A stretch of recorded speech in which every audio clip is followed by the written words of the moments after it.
Good morning बच्चों। स्वागत करता हूं आपका हमारे चैनल के ऊपर। तो बच्चों, आज की जो पॉलिटी की सीरीज़ है वो हम शुरू कर रहे हैं क्लास 12th एनसीईआरटी से। और हिंदी मीडियम और इंग्लिश मीडियम दोनों के मैं मिक्स करके जो लैंग्वेज है उनको यूज़ करूंगा। ठीक है, और कुछ पॉइंट्स हैं जो मैंने हिंदी में भी लिखे हुए हैं, तो हिंदी मीडियम वाले इस पॉइंट्स को स्टडी कर सकते हैं। ठीक है, तो बच्चों स्टार्टिंग का जो चैप्टर है वो आपका आएगा कोल्ड वॉर। और कोल्ड वॉर वैसे तो सिलेबस में नहीं है, बट कोल्ड वॉर अगर आप स्टडी नहीं करोगे तो जो पहला चैप्टर हमारा एंड ऑफ बाइपोलैरिटी है, या कह सकते हैं जिसको हिंदी के अंदर दो ध्रुवता का जो अंत चैप्टर है, वो विदाउट कोल्ड वॉर आपको समझ में नहीं आएगा। तो इसलिए थोड़ा सा इंट्रोडक्शन है कोल्ड वॉर का, जिसको हिंदी में शीत युद्ध कहते हैं। और इस चैप्टर का थोड़ा सा ब्रीफ इंट्रोडक्शन देके आपको मैं जो दूसरा चैप्टर है, जो हमारा सिलेबस का फर्स्ट चैप्टर है, उसको मैं कंप्लीटली एक्सप्लेन करूंगा। तो स्टार्ट करते हैं बच्चों। तो सबसे पहले अगर मैं बात करता हूं कोल्ड वॉर की, ठीक, तो वैसे यहां से शुरू कर लेते हैं। तो कोल्ड वॉर एरा और एंड ऑफ बाइपोलैरिटी, तो शीत युद्ध का दौर, और जो मेन चैप्टर है हमारा वो हमारा है दो ध्रुवता का अंत। ठीक है, तो यहां से हम शुरू करते हैं। चैप्टर 1 और चैप्टर 2 दोनों को मैं एक ही उसके अंदर सीरीज में लेके आया हूं। तो सबसे पहले बच्चों अगर मैं बात करता हूं शीत युद्ध की, या कहते हैं कोल्ड वॉर, ये बेसिकली एक आइडियोलॉजिकल कन्फ्लिक्ट था, यानी विचारों का युद्ध था। किसके बीच में? यूएसए और यूएसएसआर के बीच में। और 1945 से लेके 1991 के बीच में ये युद्ध चला था, जो हालांकि हम कह सकते हैं अभी कोल्ड वॉर है, जिसको शीत युद्ध कहा जाता है हिंदी के अंदर। तो ये बेसिकली ये विचारों की लड़ाई थी जो यूएसएसआर और यूएसए के बीच में हुई थी वर्ल्ड वॉर 2 के एंड होने के बाद। और अगर वर्ल्ड वॉर 2 की बात करूं तो 1939 से जो 1945 का टाइम पीरियड था, ये आपका वर्ल्ड वॉर 2 का था, जिसको जो अलाइड पावर्स हैं वो जीत जाती हैं। एक्सिस नेशन के विरुद्ध हुआ था, यानी जर्मनी, इटली और जापान एक साइड थे, और दूसरी साइड यूएसए, यूएसएसआर, ब्रिटेन और फ्रांस थे। तो अलाइड पावर इसको जीत जाती हैं, और 1945 में ही आपका जो यूनाइटेड नेशन ऑर्गेनाइजेशन है उसको इस्टेब्लिश किया जाता है। तो सबसे पहले अगर मैं बात करूं, जो आपका कोल्ड वॉर के अंदर जो सबसे इंपॉर्टेंट चीज अगर ली जाती है इतिहास के अंदर, वो आपका आता है क्यूबा मिसाइल संकट या क्यूबन मिसाइल क्राइसिस। तो क्यूबा बेसिकली यूनाइटेड स्टेट्स के पास एक छोटा सा कंट्री है, और सबसे बड़ी बात ये यूएसएसआर का दोस्त था, अलाय था। इसका जो रूलर था उसका नाम था फिदेल कास्त्रो, और एक ये कम्युनिस्ट विचारधारा का मतलब नेता था। तो 1962 के अंदर यूएसएसआर न्यूक्लियर मिसाइल्स को प्लेस कर देता है, और इनको इस बात का डर होता है कि कहीं क्यूबा के अंदर जो अमेरिका है यानी यूएसए, वो अपना कब्जा ना जमा ले। क्योंकि यूनाइटेड स्टेट्स और क्यूबा की अगर मैं बात करूं तो ये आपका यूएसए है, ठीक है, और यहाँ पे आपका जो ये वाला पार्ट है ये आपका क्यूबा का है। ठीक है, तो क्यूबा जो कि यूएसएसआर का अलाय था, दोस्त था, तो इनको ये डर लगता है कि कहीं यूएसए कोल्ड वॉर के चलते हुए क्यूबा के ऊपर हक ना जमा ले, क्यूबा पर अटैक ना कर दे। इसलिए जो यूएसएसआर है वहां पर न्यूक्लियर मिसाइल्स को प्लेस कर देता है। और सीरियसनेस को शो करने के लिए, या to show seriousness, USA president John F Kennedy ordered American warship to intercept any Soviet ship heading to Cuba. और इसी बात पे जब यूएसए को पता लगता है कि ऐसे ऐसे यूएसएसआर ने क्यूबा के अंदर जो न्यूक्लियर मिसाइल्स हैं उनको प्लेस कर दिए हैं, और उसको अगर मैं आपको यहाँ से ये बताऊं तो ये जो रेंज है ये मिसाइल की रेंज है। तो अगर यहां से मिसाइल दागी जाएंगी यूएसए के ऊपर, तो आप देख सकते हो यूएसए का लगभग 70% एरिया खतरे के अंदर था। तो यहां पर एक टाइम पीरियड ऐसा आ जाता है जब यूएसए और यूएसएसआर दोनों आमने सामने थे, जहां पूरे विश्व को यह लगता है कि अब जो कोल्ड वॉर है वो प्रैक्टिकल वॉर के अंदर कन्वर्ट होगी। ठीक है, और वर्ल्ड, इसमें लिखा हुआ है कि world became nervous as this can lead to nuclear war, but both sides decided to avoid war and Soviet ships slowed down and turn back. And this Cuban Missile Crisis was high point of the Cold War. तो अब यहां से पता लगता है कि कैसे दोनों सुपर पावर जो यूएसए और यूएसएसआर है, इन्होंने थोड़ा सा अपना दिमाग का इस्तेमाल किया और डिसाइड किया कि भाई इस शीत युद्ध को हम शीत युद्ध तक रहने दें और प्रैक्टिकल वार के अंदर ना कन्वर्ट करें। तो जो क्यूबन मिसाइल क्राइसिस का जो ये दौर था, ये सबसे बड़ा इवेंट माना जाता है आपके कोल्ड वॉर की हिस्ट्री के अंदर। ठीक है, अब इसकी अगर मैं इंट्रोडक्शन की बात करता हूं तो ये हम जानते हैं भाई, जो अलाइड फोर्सेस थी उसको यूएस लेड कर रहा था, सोवियत यूनियन, ब्रिटेन, फ्रांस। इन्होंने जर्मनी, इटली, जापान को डिफीट करके और सेकंड वर्ल्ड वॉर के अंदर ये सारे के सारे विजयी घोषित हुए थे। और ये जो कोल्ड वॉर थी ये राइवलरीज ऑफ मिलिट्री अलायंस नहीं थी, बल्कि यूएसए और यूएसआर, बल्कि ये कह सकते हैं कि इसके अंदर आइडियोलॉजिकल कन्फ्लिक्ट ज्यादा था। क्योंकि एक्चुअली जब जापान के ऊपर यूएसए अटैक करता है न्यूक्लियर बॉम्ब के साथ, तो उस टाइम पर यूएसएसआर को ऐसा महसूस होता है कि कहीं ना कहीं यूएसए ने उनके खिलाफ या उनसे थोड़ी दगा करी है, या दोस्ती के अंदर थोड़ा बहुत यूं लगा कि भी वो अकेले अकेले इतने टेक्नोलॉजी डेवलप कर गए और यूएसएसआर को इस बात का अंदाजा नहीं था। इस वजह से जो आइडियोलॉजिकल कंफ्लिक्ट इन दोनों देशों में आते हैं वो आपके शीत युद्ध या कोल्ड वॉर को भड़काते हैं या इसकी शुरुआत करते हैं। और and it was believed that destruction caused by use of atom bombs will be too costly for any country to bear. Thus it remained Cold War, not hot. And this was because of logic dead race. ठीक है, तो अब एक बात ये भी देखी जाती है जब हम बैलेंस ऑफ पावर की बात करते हैं, पॉलिटिक्स में स्टडी करते हैं, बैलेंस ऑफ पावर का मतलब यही होता है कि जो पावर है वो बिल्कुल सीमित मात्रा में दोनों देशों या जो कंट्रीज जिनके बीच में वॉर हो सकती है उनके अंदर दबी हुई है। यानी दोनों को ये पता है कि अगर लड़ाई हुई तो नुकसान मेरा भी बराबर होगा और उसका भी नुकसान बराबर होगा। ठीक है, और इस डर की वजह से ही आप ये लेके चलो कि भाई जो हॉट वॉर है जो हो सकती थी वो कोल्ड वॉर बन के ही रह जाती है। इस कंसेप्ट को बोला गया है डेड रेस। अब जब आपका 1945 के अंदर यूएनओ बन गया था और हालांकि वर्ल्ड वॉर खत्म हो गई थी, यूएसए और यूएसएसआर के बीच के अंदर भाई एक टेंशन कंफ्लिक्ट पैदा हो गया था, तो इस टाइम के ऊपर क्या होता है कि दो अलायंस सामने आते हैं, एक आता है वेस्टर्न अलायंस, एक आता है आपका ईस्टर्न अलायंस। तो वेस्टर्न अलायंस का अगर मैं मैप की बात करूं तो जितने भी ये येलो पोर्शन वाले स्टेट्स हैं या कंट्रीज हैं ये सारे के सारे आपके वेस्टर्न अलायंस में थे और इसको नाम दिया गया नाटो। ठीक है, जो कि 1949 के अंदर बन गया था। और नाटो बेसिकली जिसकी फुल फॉर्म मैं बताऊंगा अभी, ये होता है नॉर्थ अटलांटिक ट्रीटी ऑर्गेनाइजेशन। ये वो कंट्रीज थे जिनको ये डर था कि यूएसएसआर कहीं इन पे अटैक ना कर दे, क्योंकि ये सारी की सारी कंट्रीज आपकी यूएसए की अलाइज थी। और इस अलाइज कंट्रीज को या इन सब कंट्रीज ने एक बात सोची भी क्यों ना हम एक ऐसा अलायंस बनाए जिसका मेन मकसद ये होगा कि अगर हम पे कोई अटैक कर दे तो यूएसए हमें बचाने आएगा। ठीक है, और फ्रांस, आपकी जो स्पेन है, पोर्तुगल, इसके अलावा वेस्ट जर्मनी, क्योंकि अगर मैं वर्ल्ड वॉर की बात करता हूं तो जर्मनी का विभाजन हो गया था, डिवीजन हो गया था वेस्ट और ईस्ट के बीच में। ठीक है, इसके अलावा नॉर्वे, डेनमार्क, ठीक है, और ब्रिटेन जो हम यूके के नाम से जानते हैं, लगभग सारा पार्ट, ये सारा का सारा आपका नाटो के अंदर शामिल हो गया था। ठीक, और इसी के ऑपोजिट के अंदर जब रशिया को ये पता लगता है, या रशिया को मैं नाम लेना नहीं सही समझूंगा, उस टाइम पे यूएसएसआर ही था, रशिया तो 1991 में हुआ था। तो यूएसएसआर को जब ये बात पता लगती है तो वो बेसिकली क्या करते हैं कि वो एक अलग से अपनी अलायंस बनाने की शुरुआत करता है जिसका नाम रखते हैं वार्सो पैक्ट। ठीक है, तो वार्सो बेसिकली अगर बात करूं तो पोलैंड में एक जगह है, तो यहाँ पर ये जितनी कंट्रीज थी जो रेड कंट्रीज हैं ये सारी की सारी यूएसएसआर की अलायंस थी और इन सब का ये पोर्शन था, इन्होंने नाटो को काउंटर करने के लिए, ठीक है, यानी नाटो को यूं दिखाने के लिए कि हमारे पास भी पावर है, तो इन्होंने वार्सो पैक्ट बनाया था।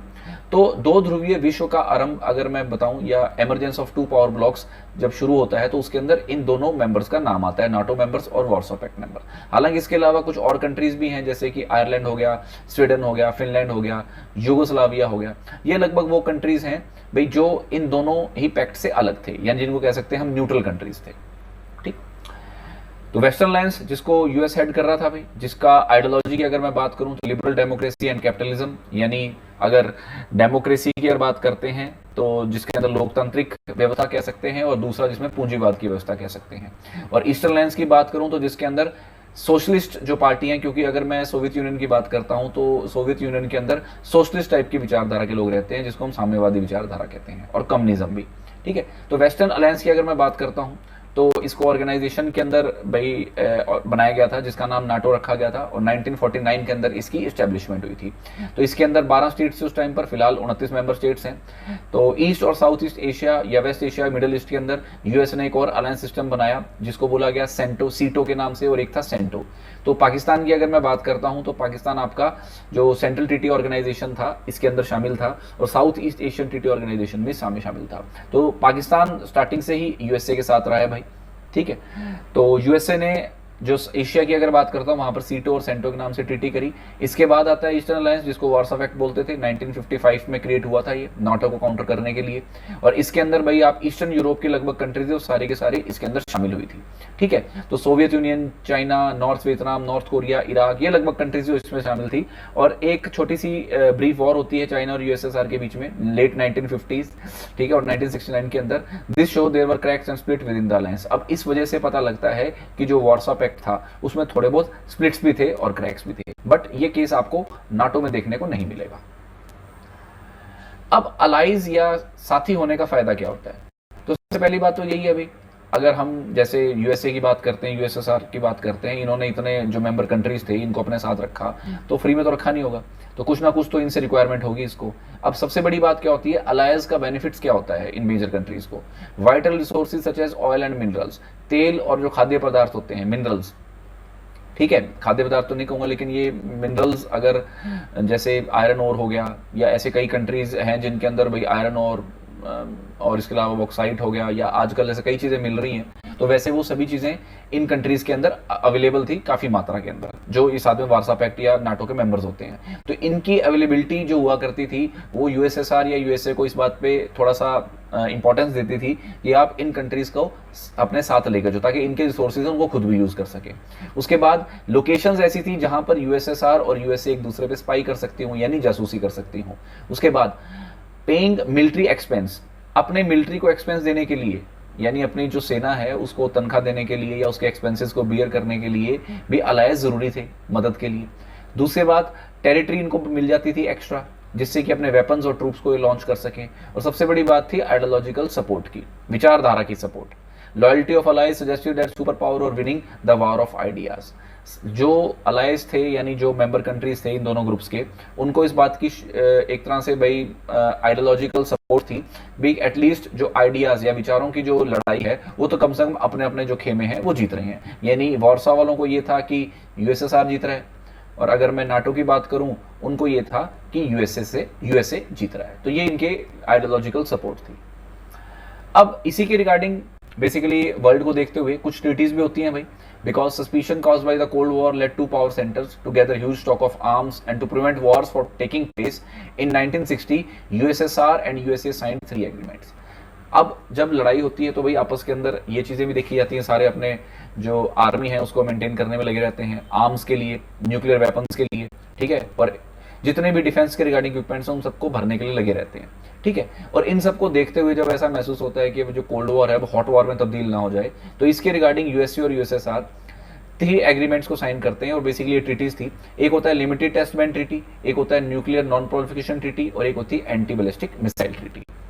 तो अगर लिमिटेड टेस्ट बैन ट्रीटी की बात करता हूं तो 1963 के अंदर ये होती है भाई, and treaty banning nuclear weapon test in atmosphere, in outer space and under water, which prohibited all test detonation of nuclear weapons except for those conducted underground. This treaty later succeeded by comprehensive nuclear test ban treaty. Limited test ban treaty का मतलब क्या था कि USA और USSR ने इस बात पे समझौता किया था कि वो जितने भी न्यूक्लियर वेपन्स के टेस्ट होंगे उनको एटमॉस्फेयर या आउटर स्पेस या पानी के अंदर नहीं करेंगे, ठीक है। हाँ, अपने अंडरग्राउंड के अंदर, मतलब अगर आप कोई खुला एरिया है वहां पर जमीन के ऊपर ये चीजें कर सकते हैं, लेकिन इन चीजों का ये ध्यान में रखेंगे।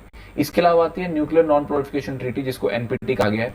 इसके अंदर क्या था कि जो न्यूक्लियर वेपन स्टेट्स थे जिन्होंने भाई न्यूक्लियर वेपन बना लिए थे, इनको टेस्ट कर लिया था 1967 से पहले, जैसे कि यूएस, रशिया, यूके, फ्रांस और चाइना, यानी जो आपके यूनाइटेड नेशन सिक्योरिटी काउंसिल के परमानेंट मेंबर्स थे, वो ही इनको आगे मतलब इस्तेमाल कर सकते हैं। इसके अलावा इंटरनेशनल जो और कंट्रीज हैं वो न्यूक्लियर वेपन्स को नहीं यूज कर सकते या इनको टेस्ट कर सकते। ये ट्रीटी बेसिकली इस हिसाब से थी। तो ये बताया गया it is an international treaty whose objective is to prevent the spread of nuclear weapons and weapon technology and to promote cooperation in peaceful uses of nuclear energy and to further the goal of achieving nuclear disarmament. तो ये जो countries थी इन्होंने basically एक चाल खेली थी जिसके अंदर ये बात बताई गई थी कि हम पांचों के अलावा और कोई न्यूक्लियर वेपन ना बना पाए, ताकि जो वर्ल्ड है वो हमारे ऊपर डिपेंडेंट रहे। ये बेसिकली इसलिए थी, और हालांकि इंडिया ने इस ट्रीटी को साइन नहीं किया था, ठीक। फिर आती है एंटी बैलिस्टिक मिसाइल ट्रीटी। तो ये एक आर्म्स कंट्रोल ट्रीटी थी यूएस और यूएसएसआर के बीच में 72 से 2002 के बीच में, जहां पर एंटी बैलिस्टिक मिसाइल सिस्टम को लिमिट करने की इन्होंने बात की थी, ठीक है। और बाकी ये जो है ज्यादा डिटेल में इनके जाने की जरूरत नहीं है। एंटी बैलिस्टिक मिसाइल सिस्टम क्या होता है, बस ये बात ध्यान में रखिए कि ये बेसिकली वो मिसाइल्स होती हैं जो लंबी डिस्टेंस को कवर करके भाई डिस्ट्रक्शन कर सकती हैं, ठीक है। तो ये कुछ ट्रीटीज थी भाई जो यूएसए और यूएसएसआर के बीच में हुई थी। और इसके बाद जो इंपॉर्टेंट इसमें चीज आती है वो आपका आता है नाम। ये बेसिकली थर्ड वर्ल्ड कंट्रीज थी जिन्होंने बाइपोलैरिटी को चैलेंज किया था, यानी 2 पावर्स के अंदर जो वर्ल्ड बटा हुआ था। ये तो आपका आ गया वार्सा वाले, ये आपका आ गया नाटो। इसके अलावा जो आपको ग्रीन दिख रहा है ये सारे के सारे थे नाम मेंबर्स। और सबसे बड़ी बात क्या थी, इसके अंदर हमारा इंडिया भी शामिल था, ठीक है। तो नाटो को फर्स्ट वर्ल्ड बोला गया है, वार्सा पैक्ट को सेकंड बोला गया है, और अगर मैं नाम की बात करूं तो इसको बोला गया है थर्ड वर्ल्ड, ठीक है। तो अब नॉन अलाइन मूवमेंट की बात करते हैं तो नाम ही बताता है कि ये किसी के साथ अलाइन नहीं थे, यानी किसी के साथ जुड़े नहीं हुए थे। तो इस बाइपोलर वर्ल्ड के अंदर नॉन अलाइन मूवमेंट स्टार्ट हुई थी, ठीक है, जिसके अंदर कौन कौन मतलब जो कंट्रीज थे जो नए नए आज़ाद हुए थे, जो नए नए डीकोलोनाइज हुए थे, ठीक है, जिन्होंने ये बात मानी थी कि भी अगर हम इन दोनों में से किसी एक धड़े के साथ शामिल हो जाएंगे तो दूसरा जो ग्रुप है या दूसरा धड़ा है वो हमारे ऑपोजिट हो जाएगा। इससे बढ़िया दुश्मनी किसी से मत लो, अपनी एक अलग से गैंग बनाओ या अपना एक अलग से ग्रुप बनाओ जिसका मेन काम ये हो कि भाई हम डेवलपमेंट के ऊपर ज़्यादा जोर दें। अब इसके अंदर अगर मैं बात बताऊं तो 5 कंट्रीज के फाउंडिंग मेंबर्स थे, जैसे कि यूगोस्लाविया के जोसेफ ब्रोज टिटो, इंडिया के जवाहरलाल नेहरू, इजिप्ट के leader Gamal Abdel Nasser, Indonesia के सुकरानो एंड घाना के कवेन नुक्रमा। और पहली जो नॉन अलाइंड समिट थी ये बेलग्रेड में हुई थी भी 1961 के अंदर, जिसमें 25 मेंबर कंट्रीज या स्टेट्स ने हिस्सा लिया था। और अब फिलहाल जो नाम है उसमें 120 मेंबर स्टेट्स हैं, ठीक है, जहां पर काफी डिफरेंट पॉलिटिकल सिस्टम थे कंट्रीज के और जिनके काफी अलग अलग इंटरेस्ट थे, उन सब ने इस नाम मूवमेंट को ज्वाइन किया था। और इसी के साथ एक और new international economic corridor NIEC basically बना था। तो non aligned countries were categorised at least, जिनको लीस्ट डेवलप्ड कंट्रीज बोला गया था LDC, क्योंकि ये सारी वही कंट्रीज थी जो आज डेवलपिंग है और उस टाइम पर भी डेवलपिंग ही थी। तो thus challenge in the front of them was to develop economically, without which they will remain dependent on richer countries including colonial power, and this generated idea of new international economic corridor NIEO। इनको ये तो पता था कि अगर आपने develop होना है तो आपको जो वेस्टर्न कंट्रीज है, खासकर जो नाटो कंट्रीज है, इनके साथ आपको रहना पड़ेगा। और इसी आइडिया की वजह से एक नया जनरेट होता है सिस्टम जिसको बोला गया new international economic corridor order, sorry, ठीक। तो UN कॉन्फ्रेंस होती है भाई ट्रेड एंड डेवलपमेंट, तो इसको टोटली बोला गया यूनाइटेड, और ये रिपोर्ट लेके आते हैं 1972 में, जिसने towards new trade policy for development which propose reform of global trading system. अब जो United nation conference on trade and development नाम से जो इनका ऑर्गन है, वो 1972 में एक रिपोर्ट लेके आता है जिसके अंदर वो नई ट्रेड पॉलिसी डेवलपमेंट के रिगार्डिंग, खासकर जो डेवलपिंग कंट्रीज है उनके रिगार्डिंग लेके आते हैं, और जिनका प्रपोजल होता है कि वो जो ग्लोबल ट्रेडिंग सिस्टम है उसके अंदर कुछ चेंजेस लेके आना चाहते हैं, जैसे कि जो लीस्ट डेवलप्ड कंट्रीज हैं उनको उनके नेचुरल रिसोर्सेज के ऊपर कंट्रोल देना, उसके बाद उन सब कंट्रीज को वेस्टर्न मार्केट्स के अंदर एक्सेस देना, और वेस्टर्न कंट्रीज से जो टेक्नोलॉजी है उनको इन लीस्ट डेवलप्ड कंट्रीज के साथ शेयर करना, LDCs को ग्रेटर रोल देना इंटरनेशनल इकोनॉमिक इंस्टीट्यूशन में। एंड इस वजह से जो नॉन अलाइंड मूवमेंट थी इसका अपना जो नेचर था, मतलब इकोनॉमिक इश्यूज के रिगार्डिंग, वो ज्यादा हो जाता। But by the late of 1980s NIEO initiative failed mainly because of stiff opposition from the developed countries. तो 1980 के अंदर भाई जो ये आपका न्यू इंटरनेशनल इकोनॉमिक जो ऑर्डर था ये बेसिकली थोड़ा सा फेल हो जाता है, क्योंकि जो वेस्टर्न कंट्रीज थी उनका इसके ऊपर ज्यादा ध्यान नहीं रहता है, ठीक है। और इंडिया और कोल्ड वॉर की अगर बात करें, हालांकि क्वेश्चन इंपॉर्टेंट था, अभी अगर चैप्टर होता तो मैं इस क्वेश्चन को आपको 100% इंपॉर्टेंट लिखने को कहूंगा, लेकिन अब फिलहाल नहीं है तो थोड़ा समझना होता है कि भाई इंडिया और कोल्ड वॉर इनके बीच के अंदर भाई क्या सिस्टम रहा। सबसे पहला तो ये था कि दोनों अलायंसेस से अलग रहे, उसके बाद इन्होंने जो न्यूली डीकोलोनाइज्ड कंट्रीज थी उनकी आवाज उठाई भाई, ठीक। नेहरू ने लोगों को यह बताया कि non alignment policy feeling away की नहीं है, बल्कि इंडिया इस फेवर के अंदर है कि जितने भी पूरे वर्ल्ड के अंदर अफेयर्स हो रहे हैं या जो कोल्ड वॉर अराइज हो रही है या जो टेंशन यूएसए में है उस टेंशन को खत्म किया जाए। And Indian diplomats leader played important role in mediating between cold war rivalry like Korean war. 1950 में जो कोरियन वॉर हुई थी उसके अंदर भी इंडियन लीडर्स गए थे, उन्होंने मीडिएट किया था। And India always tried to involve those regional and international organizations that were not part of any alliance. And Nehru reposed great faith in genuine commonwealth of free and cooperating nation, and that would play positive role in softening if not ending the cold war. इसका मतलब यही हुआ कि जो जवाहरलाल नेहरू हमारे प्रधानमंत्री थे उनका मेन मकसद यही था कि genuine commonwealth of free and cooperating nation, यानी जो नेशंस नहीं बनी हैं उनकी एक जेन्युइन कॉमनवेल्थ रहे, ठीक है, ताकि वो अपने इकोनॉमिक जो स्थितियां हैं उनकी उनको इम्प्रूव कर सकें। और अगर कोल्ड वॉर को ये खत्म नहीं कर सकते तो कम से कम कोल्ड वॉर को कम करने के जो भी स्टेप्स हैं वो इंडिया उठाए। तो ये आपका जो पहला चैप्टर था वो ये था। इसके रिगार्डिंग बस आपको इन्फॉर्मेशन देनी थी कि कैसे भाई जो बाइपोलैरिटी जो आती है, क्योंकि इस चैप्टर का जो नाम है जो आपका चैप्टर 1 है अकॉर्डिंग टू सिलेबस, इसका नाम है एंड ऑफ बाइपोलैरिटी। लेकिन बाइपोलैरिटी का हमें पता ही नहीं होगा तो हम उसका एंड कैसे स्टडी करेंगे। तो मेनली आपका जो चैप्टर 1 है सिलेबस के हिसाब से वो आपका है एंड ऑफ बाइपोलैरिटी, जहाँ से शुरू होता है। तो इसका मतलब है दो ध्रुवता का अंत। तो इस चैप्टर के अंदर बेसिकली हम ये स्टडेंगे कि जो USSR है वो कैसा था, उसका सिस्टम कैसा था, ठीक है, उसकी इकॉनमी कैसी थी, उसका डिसइंटीग्रेशन कैसे होता है। फिर बर्लिन वॉल का हम डिस्कस करेंगे। इसमें फिर इंपॉर्टेंट जैसे लोग हैं, मिखाइल गोर्बाचेव हो गया, जोसेफ स्टालिन हो गया, ठीक है। और जैसे एक इसमें इंपॉर्टेंट क्वेश्चन आता है, शॉक थेरेपी है यूएसएसआर के डिसइंटीग्रेशन के बाद, वो कौन सी कंट्रीज थी जिनको यूएसएसआर से निकलने के बाद काफी हद तक कई चीजों का सामना करना पड़ा। वो चीजें हम लगभग इसमें डिस्कस करेंगे, ठीक है।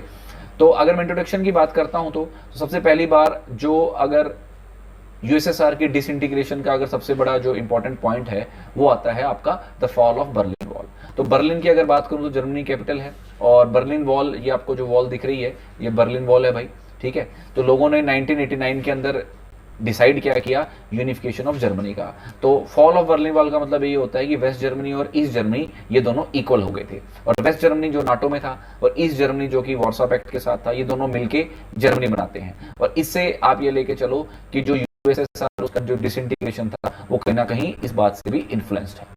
सो बेसिकली जो ये ईस्ट जर्मनी और वेस्ट जर्मनी था, इनके बीच में जो ये दीवार थी, ये किस चीज को सिंबलाइज करती थी, कैपिटलिस्ट और कम्युनिस्ट वर्ल्ड को।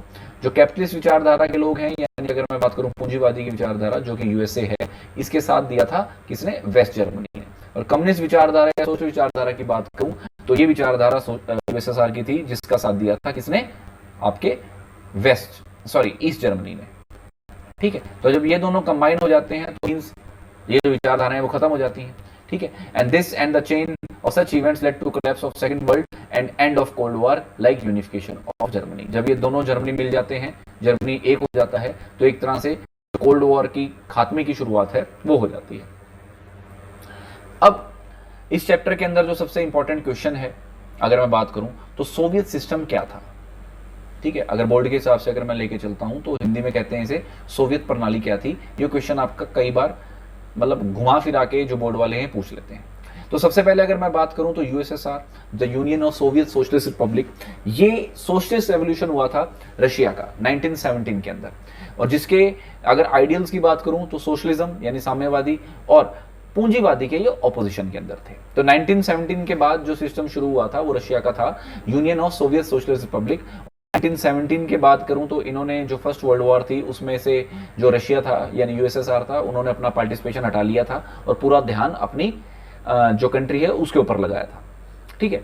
तो the Soviet political system centred around communist party and no other political party और ऑपोजिशन वाज अलाउड। तो सबसे पहला पॉइंट ये आता है कि सिंगल पार्टी सिस्टम था भाई उस टाइम पे, और इकोनॉमी उस टाइम पर कंट्रोल कौन करता था, स्टेट, यानी कि जो आपकी गवर्नमेंट है वो इकोनॉमी को कंट्रोल करती थी।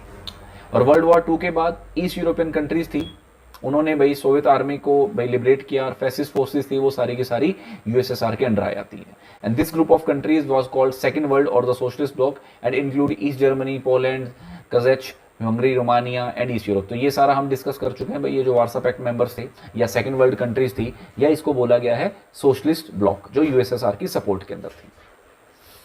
अब इकोनॉमी की अगर मैं बात करता हूं तो भाई, तो सोवियत इकोनॉमी वर्ल्ड वॉर 2 के बाद बहुत ज्यादा डेवलप्ड इकोनॉमी थी। अगर मैं यूएस की कंपैरिजन की बात करूं तो यूएस थोड़ा सा इससे ज्यादा डेवलप्ड था। इनका कम्प्लेक्स कम्युनिकेशन नेटवर्क था, वास्ट एनर्जी रिसोर्सेज थे including oil, iron, steel, machinery, और ट्रांसपोर्ट सेक्टर था वो रिमोट एरियाज तक को भी कनेक्ट करता था। डोमेस्टिक इंडस्ट्री काफी अच्छी थी, सुई से लेके गाड़ियां तक सारी की सारी मैन्युफैक्चर की जाती थी। सबसे पहली बड़ी बात, अनएम्प्लॉयमेंट नहीं थी, यानी सभी मैक्स अनएम्प्लॉयमेंट का मतलब होता है कि भाई लोग बेरोजगार बहुत कम थे, यानी अगर 90% एम्प्लॉयमेंट की बात करूं तो वो इसमें आ जाती है। गवर्नमेंट हेल्थ, एजुकेशन और चाइल्ड केयर पे सब्सिडीज देती थी, और काफी ज्यादा वेलफेयर स्कीम्स गवर्नमेंट चलाया करती थी, ठीक है। तो आज का जो, वैसे ये वीडियो काफी लंबी बन गई है, तो आज का ये जो वीडियो है इसको मैं पार्ट 1 से लेके चलूंगा, और नेक्स्ट वीडियो के अंदर हम जो कवर करेंगे जो इसके बाद मिखाइल गोर्बाचेव डिसइंटीग्रेशन है, ठीक है, उसके बाद डिसइंटीग्रेट क्यों हुआ, ठीक है, गोर्बाचेव रिफॉर्म्स क्या क्या थे, टाइमलाइन क्या थी, जो डिसइंटीग्रेशन थे उसके कॉन्सिक्वेंसेस क्या थे, ठीक है, और शॉक थेरेपी क्या थी। तो ये हम सेकंड वीडियो के अंदर कवर करेंगे। उम्मीद करता हूं भी वीडियो आपको अच्छी लगी होगी, तो लाइक, सब्सक्राइब, शेयर जरूर करना। मिलते हैं नेक्स्ट वीडियो में। Thank you so much.